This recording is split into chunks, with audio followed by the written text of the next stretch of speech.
अगर आपकी वाइफ आपके साथ रहने से मना कर दे और बिना किसी कारण बताए अगर वो घर छोड़ के चली जाए और वहाँ जाके वो मेंटेनेंस की एप्लीकेशन डाल दे, तो आप यही सोचेंगे ना कि मैं किस बात का मेंटेनेंस दूँ कि वो अपनी मर्जी से मेरा घर छोड़ के गई है।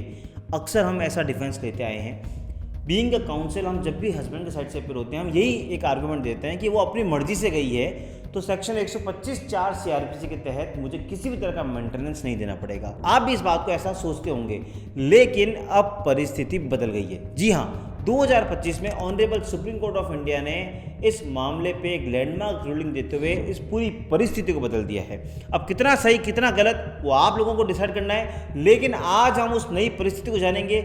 अब क्या आपको मेंटेनेंस देनी पड़ेगी या नहीं देनी पड़ेगी, उसको जानने के लिए आपको वीडियो एंड तक देखना पड़ेगा। वेलकम बैक टू चैनल, मैं हूं आपका अपना वकील दोस्त एडवोकेट नमन और आप मेरे साथ देख रहे हैं लीगल शॉर्ट्स।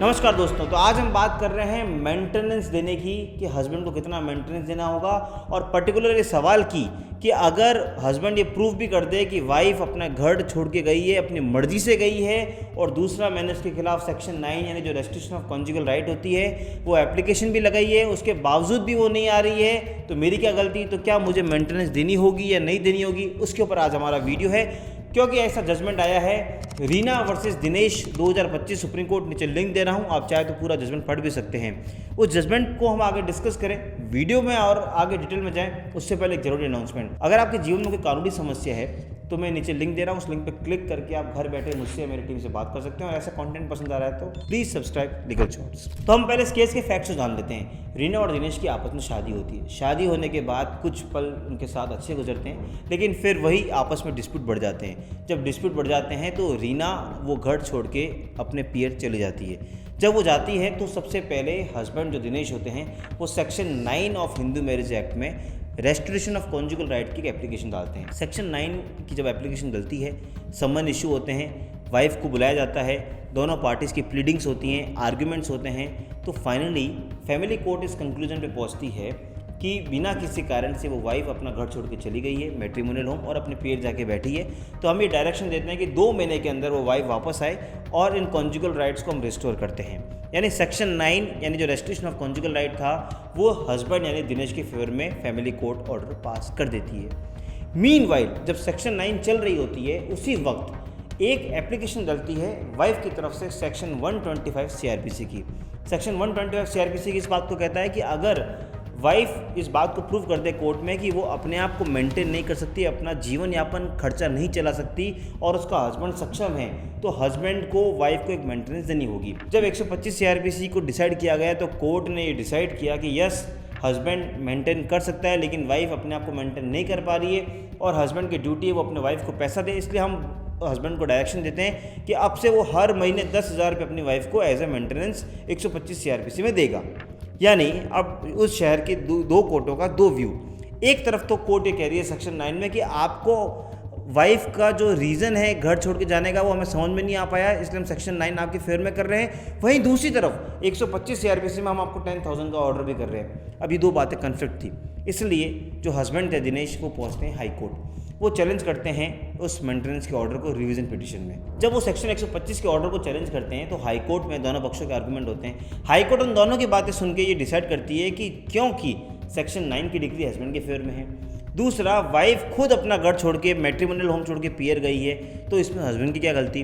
तो 125 सब-क्लॉज 4 सीआरपीसी के तहत जो इस बात को कहता है कि अगर बिना किसी कारण से वाइफ अपने घर चली गई है तो हस्बैंड को मेंटेनेंस नहीं देनी होगी, तो 125 सब-क्लॉज 4 सीआरपीसी को इन्वोक करते हुए वही हाई कोर्ट डायरेक्शन देती है कि अब आपको किसी भी तरह का मेंटेनेंस नहीं देना होगा। इस बात से एग्रीड होके वाइफ यानी रीना कुमारी पहुंचती है सुप्रीम कोर्ट। अब सुप्रीम कोर्ट में वाइफ ये कहती है कि सेक्शन 9 तो उन्होंने लगाई, लेकिन मुझसे कभी कोर्ट ने पूछा ही नहीं कि मेरे साथ कितनी क्रूरल्टी हुई।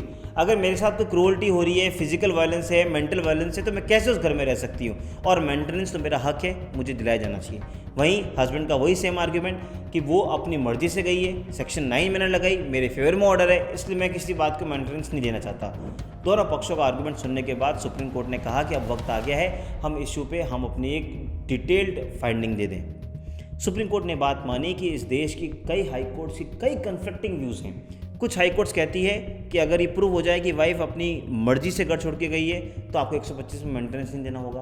वहीं कुछ हाई कोर्ट्स कहती है कि नहीं, आपको देना होगा। अब सेक्शन 9 की डिग्री हस्बैंड के फेवर में हो गई है तो उसके बाद भी क्या मेंटेनेंस देनी होगी, नहीं देनी होगी, बहुत सारे व्यूज़ हैं, लेकिन अब हम इस जजमेंट से क्लियर कर रहे हैं। सुप्रीम कोर्ट ने कहा सबसे पहले हमें सेक्शन 125 के बेसिक महत्व को समझना पड़ेगा। सेक्शन 125 इस बात के लिए डाला गया था ताकि कोई नारी अगर किसी कारणवश पति के प्रेशर में, पति की क्रूरल्टी के कारण या पति के अत्याचार के कारण अपने घर पे आके बैठती है तो पति की जिम्मेदारी है कि वो अपनी पत्नी का भरण पोषण करे। लेकिन 125 का मतलब ये नहीं है कि यहाँ हस्बैंड को हम पनिश कर रहे हैं या उसको हम पनिश करके उससे कुछ रुपये निकलवाना चाह रहे हैं, ऐसा कतई एम नहीं है। बस इतना सा एम है कि उस वाइफ का भी भरण पोषण हो जाए। दूसरा, सुप्रीम कोर्ट ने यह भी कहा कि कई बार वायलेंस फिजिकल होती है और कई बार मेंटल वायलेंस होती है। कुछ वायलेंस दिखती नहीं है लेकिन जिसके साथ गुजरती है उसी को पता होता है। तो हमें ये लगता है कि जो केस हमारे सामने आया है उसमें कहीं ना कहीं एक मेंटल वायलेंस थी। जैसे एक फैक्ट आया था कि उसका अबॉर्शन हो गया, अबॉर्शन होने के बावजूद भी हस्बैंड ने उसकी कोई टेक केयर नहीं करी, तो सुप्रीम कोर्ट ने माना कि ये एक फिजिकल वायलेंस तो नहीं लेकिन मेंटल वायलेंस तो है। उस अबॉर्शन के कारण उस वाइफ को कितना डिप्रेशन सहन करना होगा ये वो लेडी ही जान सकती है। सुप्रीम कोर्ट ने कहा कि हमें 125 में एक लिबरल व्यू यूज़ करना पड़ेगा, लीनिएंट व्यू लेना पड़ेगा फॉर वाइफ। साथ ही साथ हम ये भी कह सकते हैं कि जब फिजिकल और मेंटल दोनों वायलेंस होता है तो वाइफ को घर छोड़ के जाना पड़ता है। अब आपका भले ही सेक्शन 9 का ऑर्डर हो, नो डाउट फैमिली कोर्ट कह रही है कि सेक्शन 9 हस्बैंड के फेवर में है, लेकिन इससे आप इस बात से उस वाइफ को डिसएंटाइटल नहीं कर सकते मेंटेनेंस के लिए, क्योंकि वाइफ का मेंटेनेंस में तो अधिकार रहेगा। फिर सुप्रीम कोर्ट ने एक यहाँ और टेक्निकल बात कही। सुप्रीम कोर्ट ने कहा अगर हस्बैंड के फेवर में सेक्शन 9 का ऑर्डर हो चुका था तो उसने उसको इम्प्लीमेंट करने के लिए क्या किया, वो चाहता तो डिवोर्स पिटिशन डाल देता फैमिली कोर्ट में कि साहब सेक्शन 9 की डिग्री मेरे फेवर में, फिर भी मेरी वाइफ मेरे पास नहीं आ रही है, तो इस ग्राउंड पे, क्योंकि ये ग्राउंड होता है डिवोर्स का, तो डिवोर्स पिटिशन डाल देते, लेकिन उन्होंने नहीं डाली। वहीं दूसरी तरफ अगर वो चाहते तो ऑर्डर 21 CPC के तहत वो उसकी एग्जीक्यूशन डालते कि साहब इस ऑर्डर को इम्प्लीमेंट किया जाए, वो उन्होंने किया नहीं। इसका मतलब उनकी मंशा सिर्फ ऑर्डर लेके रखने की थी। तो यानी हम ही समझते हैं कि उस वाइफ की कोई गलती नहीं है और वाइफ को मेंटेनेंस देना पड़ेगा, और फाइनली हाईकोर्ट के ऑर्डर को साइड किया और वाइफ को बोला कि आपको मेंटेनेंस मिलेगी। हस्बैंड को डायरेक्शन दे दी कि आप तुरंत प्रभाव से मेंटेनेंस दो। तो ये तो जजमेंट था। अब ये कितना सही है कितना गलत है वो उस बारे में मैं टिप्पणी नहीं कर सकता, आप मुझे कमेंट में जाके बताएं कि क्या आपके इस पे व्यूज़ हैं। लेकिन इससे बात है हमें कुछ सीखने को मिलती है कि जो एक जनरल व्यू था कि सेक्शन 9 की डिग्री अगर हमारे फेवर में आ गई है तो हमें मेंटेनेंस नहीं देनी पड़ेगी, वो अब इस ऑर्डर के बाद इफेक्टिव नहीं रहेगी, बिकॉज सुप्रीम कोर्ट ने इस पर अपनी व्यू क्लियर कर दिए हैं। लेकिन सुप्रीम कोर्ट ने भी यहाँ पर एक वो व्यू बताया है कि अगर सेक्शन 9 डिग्री हो जाए तो उसके बाद अगर आप डिवोर्स पिटिशन डाल दें या उसकी आप एग्जीक्यूशन करें तो शायद व्यू कुछ और हो जाएगा। तो ये जितने भी हस्बैंड जो देख रहे हैं उनके लिए एक ये टिप हो सकती है कि अगर आप सेक्शन 9 की डिग्री ले लें तो बाद में एक उसकी डिग्री को एग्जीक्यूट कराने के लिए एग्जीक्यूशन पिटिशन डाल सकते हैं, या फिर आप डिवोर्स पिटिशन डालें, जिससे आपका इंटेंशन क्लियर हो जाए कि भाई वो अपनी मर्जी से छोड़ के गई है। खैर ये सारी बातें हैं, सारे व्यू हैं, फिर भी कोई समस्या है नीचे लिंक दे रहा हूँ, क्लिक करके मुझे बताएं। और इसी तरह का कंटेंट पसंद आ रहा है तो please subscribe the channel legal shorts. मिलेंगे अगली बार इसी तरह के वीडियो के साथ, तब तक के लिए जय हिंद, जय भारत।